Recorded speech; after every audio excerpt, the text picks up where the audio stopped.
Okay, let's see. I've got 3 boxes. The one on the bottom is a little big, so I think what I'll do is set it down. Open it first. I hope that keyboard isn't.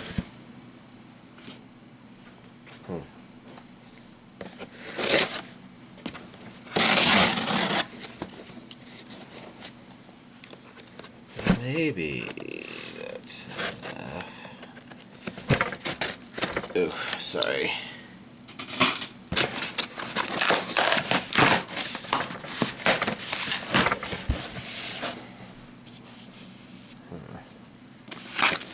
I know what that is.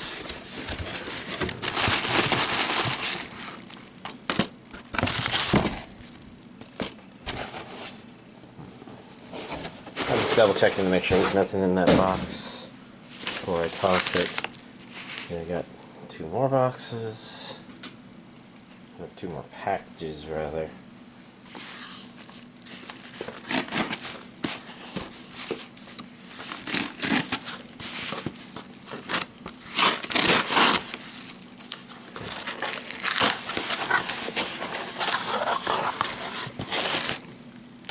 I feel like there's some overboard packaging stuff going on here.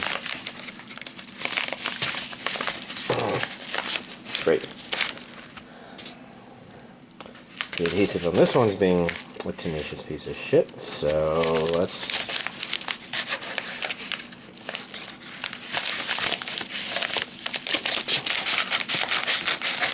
do this, because this kind of packaging does not have that styrofoam shit in it.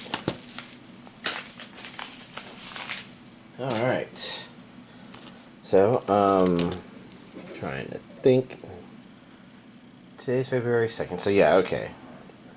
There's an off by one thing. I was just thinking if getting all of these Discotheque Blu-ray, DVDs, whatever releases today meant that next week would maybe not have any, but no. Off by 1 week. So we got Genocyber, 5 episodes in standard definition, which means it's a pretty small and simple. It's I kind of remember it being a little bit of a violent and messy anime, not in necessarily a bad way. Cybernetics and psychic potential.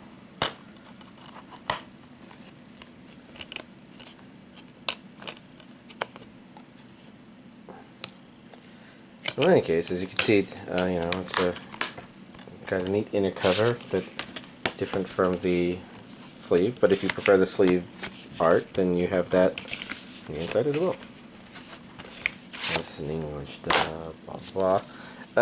Hajime no Ippo, the fighting collection 1, episodes 1 to 24. Oh, it doesn't say standard. So yeah, interesting.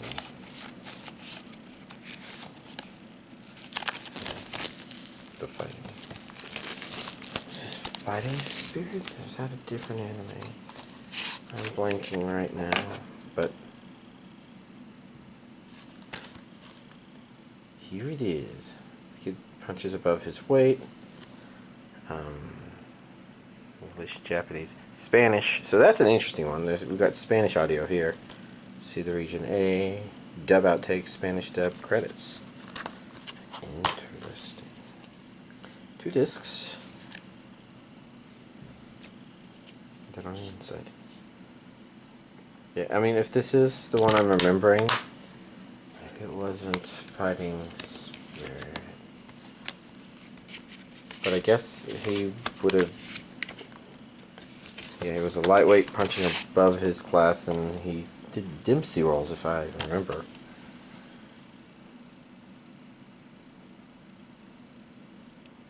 Well, fuck. I'm just looking at this and saying, okay, why can't I remember? Symphogear. Okay. Yeah, it says it underneath that. Okay, because this big orange lettering is, you know, prominent, but the black background kind of makes the lettering underneath not seem like translation.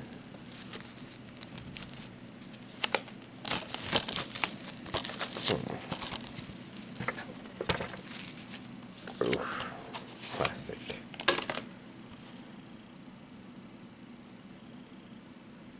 I think this... So I like the idea of this artwork better, but something about it feels a little closer to bootleggy than this one for some reason. It's an interesting phenomenon. It might just be in my head. It might just be the color palette. It makes it look like the graphics are a little more washed out than they actually are. Okay, nothing underneath there. Instead we have Upside Down Girl. Girls. Interesting. For some reason, the lighter hair color, I just didn't process there was another person there. Huh. Maybe it is just me. It kind of suggests I'm not visually processing everything perfectly. Next up we have Killing Bites. There's a lot of animal people. Maybe demi-humans is a more common word. Yeah, I don't see it say demon. It's not saying demon hunter or demi-human. Blah, blah, blah, blah. I'm not immediately seeing it there, not looking too closely. So let's pop this open. Wait a second. Who released this? I was thinking this was... Oh, this is Sentai.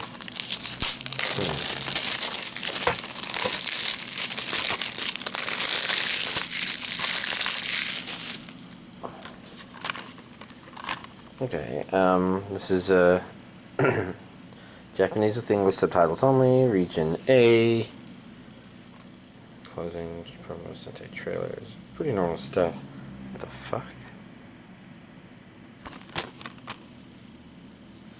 Oh, yeah, there we go. I was going to say that usually Sentai has their label on the front, but it somehow was being very subtle to me this time.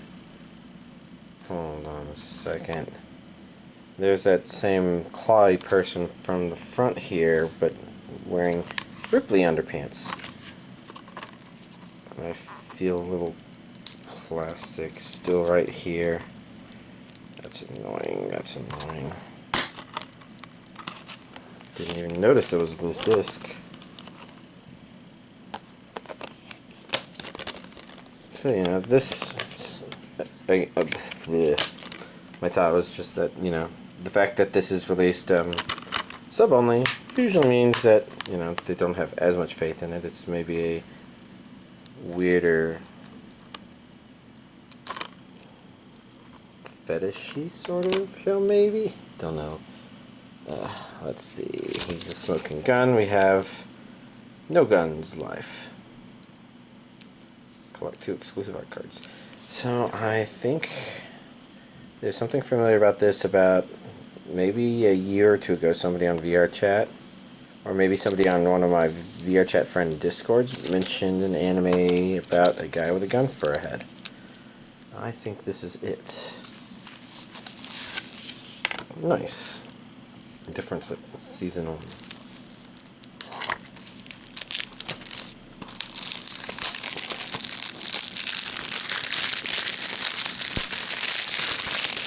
Interesting. The release doesn't feel like your standard discotheque release, but looks like that's what it is. He's the smoking gun you're looking for. Okay, region A. Looks like this one has English dub. That could be. Maybe no, Funimation. Oh, yeah, that's not the discotheque, that's Funimation. Okay, yeah, that makes more sense. This is a very Funimation-y sort of release.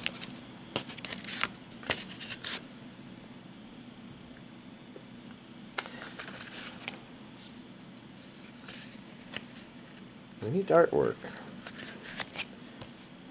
But I'm not sure what to think about the show itself. Not that I'm seeing anything that's bad or anything. I just, for some reason, I'm not getting a read/impression on what it might be like. So, we've got a very infamous anime here. Maybe infamous isn't the right word. Kiss Sis. For a while there, I thought that said the complete Dad series, but that's the OAD. So, what to say about it? I've never seen it, but I did know that it's, you know, pretty much one of the incest anime out there. With some stuff that's maybe borderline pornographic. Like, I don't think it shows anything, but whatever. It's one of those combinations of stuff. Japanese with English subtitles. There's Region A. Pretty basic special features. Okay. It occurred to me as I was opening it that it could get more racy on the inside, which it did, but it didn't get to hentai levels. But they are wearing significantly less. And I can't tell you if the incest in this one is like full on, or if it's one of those stepbrother, stepsister sort of things. We got The Legend of Black Heaven, which I've never seen. You know, it's been around for a long time. This is just the Blu-ray release of it. I was wondering if it, you know, I remember seeing the back of that when I was opening the box. And I was wondering if this was that, but you know, I don't recognize it. The only scene I know of from this anime involves Japanese guy sticking his finger in a lobster tank. He pokes around with his middle finger, it bites, and then he you know, flashes a nearby walking badass, I guess.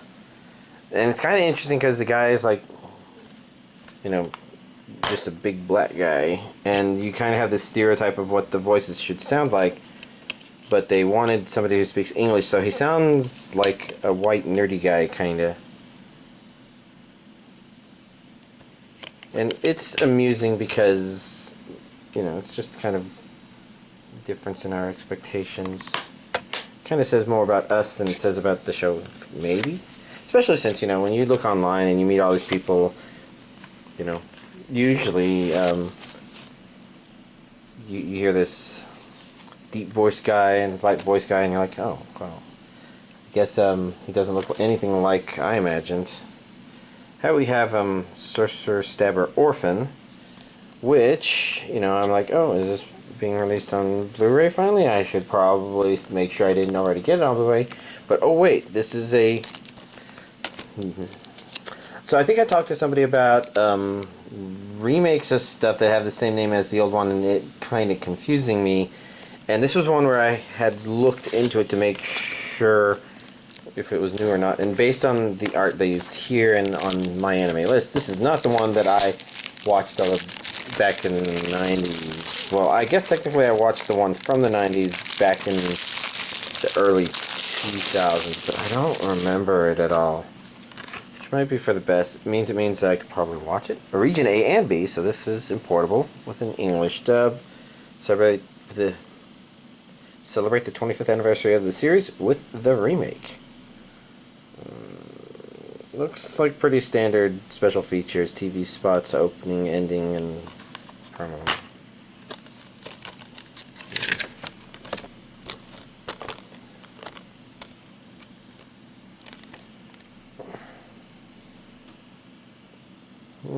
It's pretty cool stuff.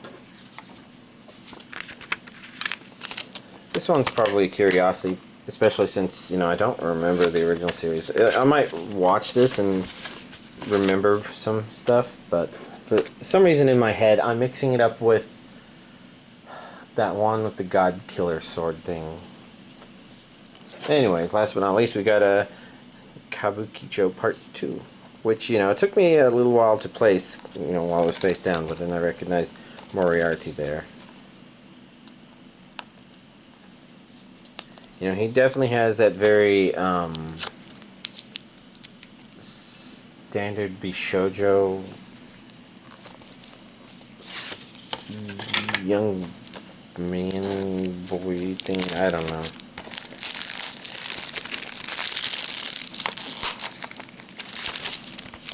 something that you would expect of a character design from a for girls show, maybe a shoujo. Right now, my brain is drawing blanks, but this one's region AB. It's weird down here for some reason. Region AB with a continued English dub. Limit the possible to discover the improbable special features. TV broadcast in card gallery, promo web previews, commercials. Okay.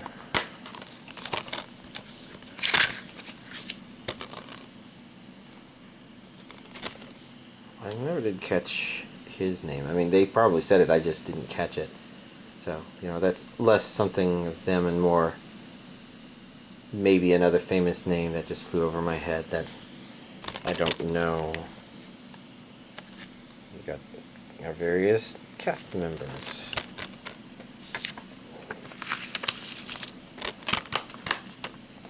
It's really hard to say because they also probably had certain character archetypes in mind, and whether or not the names actually match up is probably, like, I think they came up with the archetypes before the names or something. Anyways, here's this week's anime DVD collection update. Not really much to say. You know, as usual, I watched some more Reincarnated as a Slime with my friend. Still good.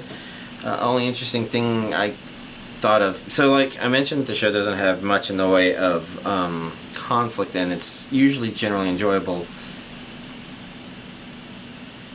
I guess because of the village building stuff, it sort of does. And I mentioned, you know, it's kind of nice because while the show likes to come up with stuff here and there, it's very much fair with the stuff it comes up with, because it doesn't tend to introduce something out of the blue that you've never seen before. It tends to introduce the idea to you first and then use it later, so that, you know, you don't really feel narratively cheated, I guess. Like the show's just being completely whimsical, saying, yeah, well, we decided this person will probably be really powerful, and we just pulled it out of the air. Whatever they would decide to do. So usually it's fair like that. And now it's interesting because the transition from the Part 1 release to the Part 2 release is in the middle of one of the few things that I would call an actual legitimate conflict in the show, which kind of exists. It's interesting because they introduced the Orc Lord, and it really is kind of close as this show has gotten, I'd say the closest it actually gets to real true conflict in there, especially since like the concept of the Orc Lord is interesting because his ability Starved is kind of an interesting similar ability to Predator, which is what our main character has, which makes him an almost good foil for the main character. Now the real problem is that the Orc Lord as a concept is introduced and resolved within the same story arc, so it's not a true foil, just a temporary one. I guess for the sake of the story arc, he's a pure foil, a good foil. But he's also, yeah, I don't know. It's neat. It's interesting. I think it works out.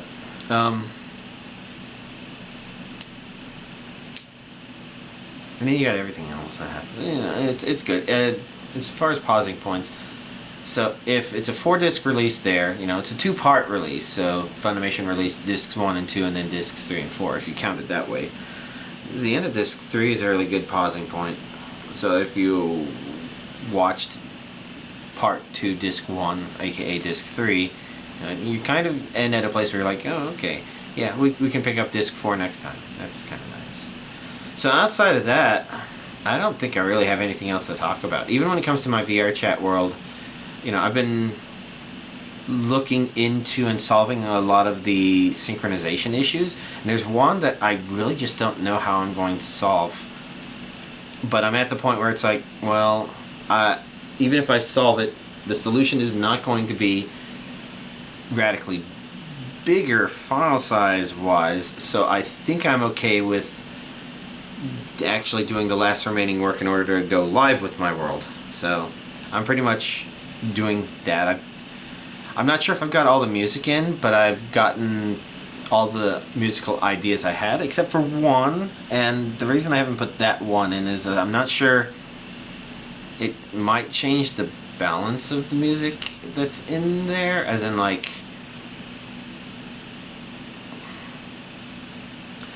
so it's got a day-night cycle. The night cycle only has one weather pattern, that's clear night sky, which, you know, I could have done more if I really wanted to, but keeping it with that, you know, it pretty much has 9 musical options, which is a really good pool source to pull from, because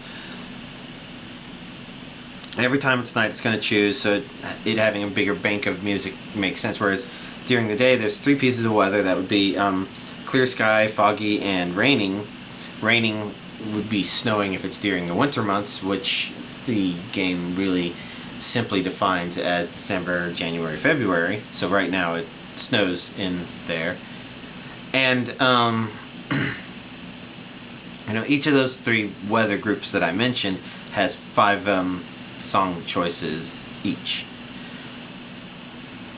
And that one makes sense as each of those being smaller, because right now the weathers are just equally likely to happen. And I don't know if I care about changing it too much, so I think I'm okay with leaving it as is like that. And so basically, you know, if it chooses a clear day, for example, it won't have as many options as clear night, but it's also going to have more musical variance during the day, simply because it might choose fog or rain instead, you know, basically.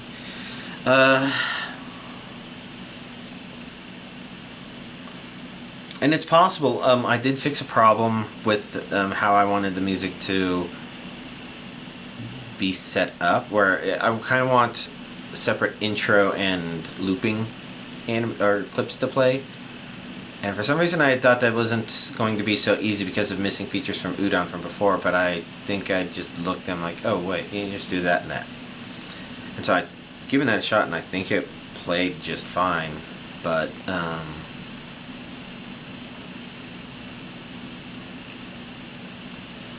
it makes me wonder if I want to go back to some of the other songs and clean them up a little bit, because they've got loops, but it uses a fade-in thing in order to hide some weird transitions at the beginning of the loop that don't quite sound right. Maybe I'll do nothing, because, you know, it's probably fine as it is.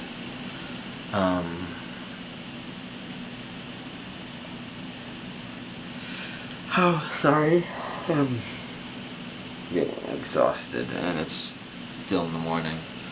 Anyways, the point is, you know, I've got the music in there. I have a target file size I'm trying to stay under, which is 50 megabytes. Mostly because that's the world file size limit for Quest users, and I want to make sure I'm staying underneath that.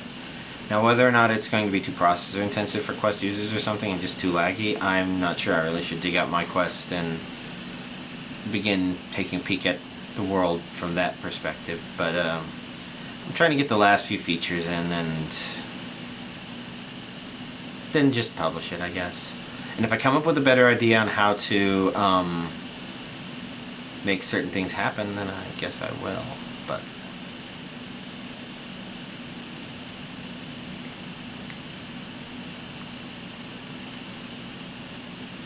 mostly because I'm still not sure why certain bugs are happening as they are.